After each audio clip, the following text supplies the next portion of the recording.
India's largest digital media network Suman టీవీతో చేతులు కలపండి. ఫ్రాంచైజ్ ద్వారా లోకల్ మీడియా పార్ట్నర్ అవ్వండి.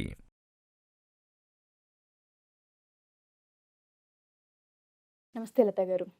చాలామంది ఏలినాటి శని అని, అర్ధాష్టమ శని, అష్టమ శని అని ఇబ్బంది పడుతూ ఉంటుంటారు. వాళ్ళందరికీ సంబంధించి మనం పరిహారం ఏం చెప్పొచ్చు అంటాం. ఎందుకు అంటే నవరాత్రుల్లో హై వైబ్రేషన్స్ ఉంటాయి. చాలామంది ఇప్పుడు దేవి ఆరాధనలో ఉంటుంటారు కాబట్టి ఈ దేవి ఆరాధనలో ఏ రోజు వీళ్ళు పూజ చేస్తే మంచిది అంటారు, ఏ విధంగా చేయొచ్చు అంటారు, వాళ్ళకి మనం ఏమైనా పరిహారం చెప్పొచ్చా? ఇప్పుడు నువ్వు అడిగిన ప్రశ్నకి నవరాత్రులు అనేటప్పటికల్లా నువ్వు అన్నట్టుగానే చాలా హై వైబ్రేషన్స్ ఉంటాయి. అమ్మవారి అనుగ్రహం మన మీద పరిపూర్ణంగా మనకి ఉంటూ ఉంటుంది. సరే, పరిపూర్ణమైన అనుగ్రహం మనకి కలగాలి అని మనం అనేక రకాలుగా పూజలు చేస్తూ ఉంటాం, ఉపవాసం ఉంటాం, అమ్మవారి చండీ హోమాలు ఇవన్నీ కూడా మనం చేస్తూ ఉంటాం. సరే, వీటన్నిటితో పాటు సాధారణంగా మనుషులం అనేవాళ్ళం ఎలా ఉంటాము అని అంటే, మన ఆలోచన ధోరణి మనం చేసే పనులకి మనము పాజిటివ్ రిజల్ట్స్ రావాలి అని కోరుకుంటూ చేస్తాం. సాధారణంగా మనం పాజిటివ్ రిజల్ట్స్ కోసమే ప్రయత్నం కూడా చేస్తూ ఉంటాం. అంటే నేను ఇప్పుడు ఒక పని చేస్తే ఆ పనికి సంబంధించిన రిజల్ట్ నాకు రావాలి అనే ఒక ఆకాంక్షతోటి, ఒక కోరికతోటి నేను ఆ పని చేస్తాను. అది కనుక తీరలేదు అన్నప్పుడు దిగులు చెందటం కూడా జరుగుతుంటుంది మనుషులం కనుక. దిగులు నుంచి బయటికి వచ్చి శక్తిగా మనకి, అంటే ఆ దిగులు నుంచి బయటికి వచ్చి మనకు ఒక దారి చూపించి మళ్ళీ నువ్వు ముందుకు వెళ్ళు అని చెప్పేది ఈ నవరాత్రులు అనమాట. సరే, ఈ నవరాత్రులలో కూడా చాలామంది ఇబ్బంది పడేవాళ్ళు ఎవరు అని అంటే, ఏలినాటి శనిలో ఉన్న వాళ్ళందరూ కూడా ఇబ్బంది పడుతూ ఉంటారు. అంటే మకర, కుంభ, మీనరాశుల వాళ్ళు. అలాగే మనకి ఇక్కడ చతుర్థంలో శని సంచారం నడుస్తూ ఉంటుంది, అర్ధాష్టమ శని అంటారు. వీరేమో వృశ్చిక రాశి వారు అయి ఉన్నారు. అలాగే ఇక్కడ ఒక రకంగా అష్టమంలో శని సంచారం, ఇది మన కర్కాటక రాశి వారికి ఉంది. కాబట్టి సాధారణంగా వీళ్ళు ఫేస్ చేసే ప్రాబ్లమ్స్ ఏముంటాయి ఉషా? ఆరోగ్యం గురించి ఎక్కువగా దిగులు పడుతుంటారు. కర్కాటక రాశి వారు ముఖ్యంగా ఆరోగ్యము అలాగే ఉద్యోగం గురించి ఇబ్బంది పడుతూ ఉంటారు. అలాగే కనుక మనము వృశ్చిక రాశి వారికి చూసాము అనంటే, ఉద్యోగపరంగా బాగానే ఉంటుంది, కానీ వారికి ఏమిటంటే ప్రతి విషయంలోనూ కూడా ఆలస్యం అనేది జరుగుతూ ఉంటుంది. కాబట్టి ఏం జరుగుతూ ఉంటుందంటే, ఒకటి వారి ఆరోగ్యం గురించి, ఒకటి ఆలస్యంగా పనులు అవ్వటము, ప్రతి దానిలో కూడా ఒక ఆన్సర్ చెప్పుకునే పొజిషన్స్ వాళ్ళకి కలుగుతూ ఉండటము, ఇలాంటివి జరుగుతూ ఉంటాయి. అంతా సాఫీగా వెళ్ళిపోతుంది అనుకుంటున్న టైంలో ఏదో ఒక హర్డల్ అనేది వాళ్ళకు వచ్చి పడుతూ ఉంటుంది. ఇది వృశ్చిక రాశి వారికి జరుగుతూ ఉంటుంది. ఇంకా మకర రాశి వారికి అయితే అనేక రకాలుగా, మెయిన్గా వాళ్ళ హెల్త్ ప్రాబ్లం, వెల్త్ ప్రాబ్లం, రుణాలు, అలాగే శత్రువుల వలన ఇబ్బందులు, తర్వాత అనుకున్నది ఒకటి అయ్యేది ఒకటి, ఇలాంటివి మకర రాశి వారిలో ఎక్కువగా ఉంటాయి. కుంభరాశి వారికి చూసామనంటే ఖర్చులు, అనారోగ్యము, ముందర చేసిన పాస్ట్ డీడ్స్కి వాళ్ళు ఫలితం ఇప్పుడు అనుభవిస్తూ ఉంటారు, గుడ్ ఆర్ బ్యాడ్. ఈ విషయం కుంభరాశి వాళ్ళు గుర్తుపెట్టుకోవాలి. మీనరాశి వారికి మాత్రం ఖచ్చితంగా వాళ్ళ మీద ఎఫెక్ట్ అనేది ఇప్పుడున్న గోచారము బాగాలేదు, అలాగే అసలు మామూలుగా కూడా ఏలినాటి శని నడుస్తోంది. కాబట్టి ఖచ్చితంగా వీళ్ళకి అనేక విషయాలలో ఆటంకాలు ఉండేందుకు అవకాశాలు ఉంటాయి. కాబట్టి ఇక్కడ ఆటంకాలు అని అంటేనే మనం తెలుసుకోవచ్చు, వాళ్ళ జాబ్స్, ముఖ్యంగా ప్రొఫెషన్ పరంగా వాళ్ళకి చాలా ఇబ్బందులు ఉండటం, ఫైనాన్షియల్గా వాళ్ళకి చాలా ఇబ్బందులు ఉండటం, ఆరోగ్యపరంగా ఇబ్బందులు ఉండటం, ఏ పని తలబెట్టినా కూడా ఒక అడుగు ముందుకేస్తే 10 అడుగులు వెనక్కి వేయటం. ఇలాంటప్పుడు ఏం చేయాలి అన్న ప్రశ్న వస్తూ ఉంటుంది. మనం ఎన్నో ప్రయోగాలు చేసాం, ఎన్నో మంత్రాలు చదివాం, ఎన్నో చేసాం, బట్ ఈ టైంలో ఏం చేస్తే వీళ్ళకి అనుకూలంగా ఉంటుంది? మనసు స్థిమితంగా ఉండాలని మనకి 9 రోజులు 9 నవదుర్గల్ని మనం ఆరాధించడం జరుగుతుంది. సరే, ముఖ్యంగా ఇలాంటి పరిస్థితి ఉన్నప్పుడు కాళరాత్రిని మనం, నవదుర్గలలో కాళరాత్రిని మనం ఉపాసన చేయాలన్నమాట. మామూలుగా ఏంటి, చాలామందికి నవదుర్గల మీద ఐడియా లేదు. చాలామంది ఏం చేస్తుంటామంటే, మనం ఈ 9 రోజులు కూడా చండీ పారాయణ చేస్తాం. లేకపోతే వీరు చండీ సప్తశ్లోకి, చండీ పారాయణ చేయలేము, 9 రోజులు పారాయణ చేయలేము, మా వల్ల కాదు అనేవారు చండీ సప్తశ్లోకి గనక ప్రతిరోజు చదువుకున్న వాళ్ళకి మంచి రిజల్ట్స్ అనేవి కనపడుతుంటాయి. చండీ సప్తశ్లోకి ఇలాంటి ప్రాబ్లమ్స్ ఏవైతే ఉన్నాయో వీటన్నిటి నుంచి కూడా వీళ్ళని బయటికి తెస్తుంది. అందుకని ఏంటంటే, ఏలినాటి శనిలో ఉన్నాము, లేదా అర్ధాష్టమ శనిలో ఉన్నాం, కంటక శనిలో ఉన్నాం, ఇలాగ అనుకుంటున్న వారు ఎవరైతే ఉంటారో చండీ పారాయణ, చండీ సప్తశ్లోకి, అలాగే చండీ హోమము వీరికి చాలా మంచి రిజల్ట్స్ ఇస్తుంది.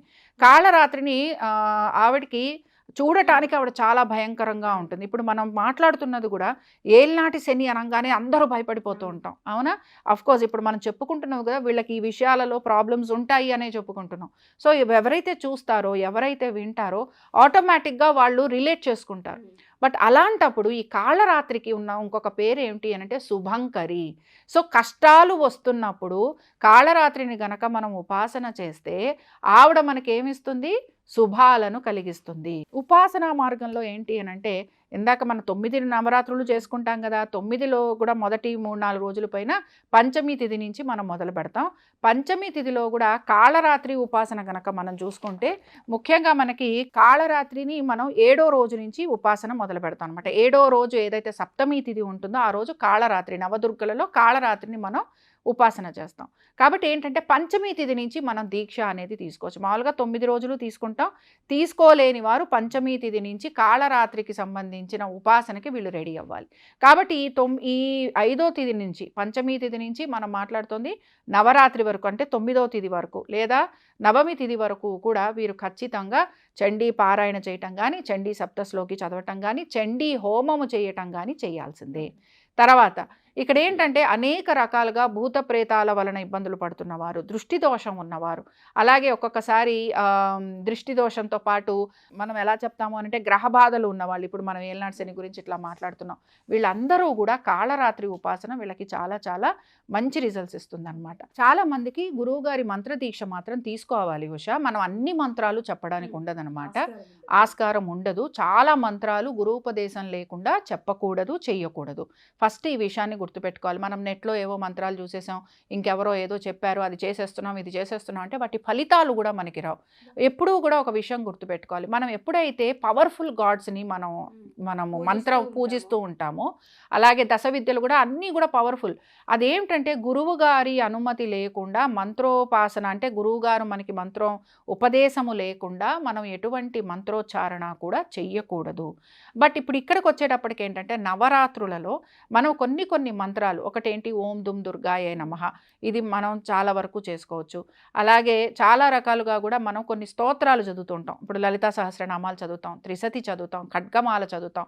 వీటితో పాటు ప్రత్యేకంగా ఇవన్నీ నేను చేయలేనండి, అయినా సరే నాకు ఏదైనా ఒక మంత్రం ఉంటే బాగుండు అనుకుంటున్న వాళ్ళకి మనం ఏం చెప్తున్నాము అంటే ఓం ఐం హ్రీం క్లీం చాముండాయై విచ్చే ఓం కాళరాత్రి దేవ్యై నమః.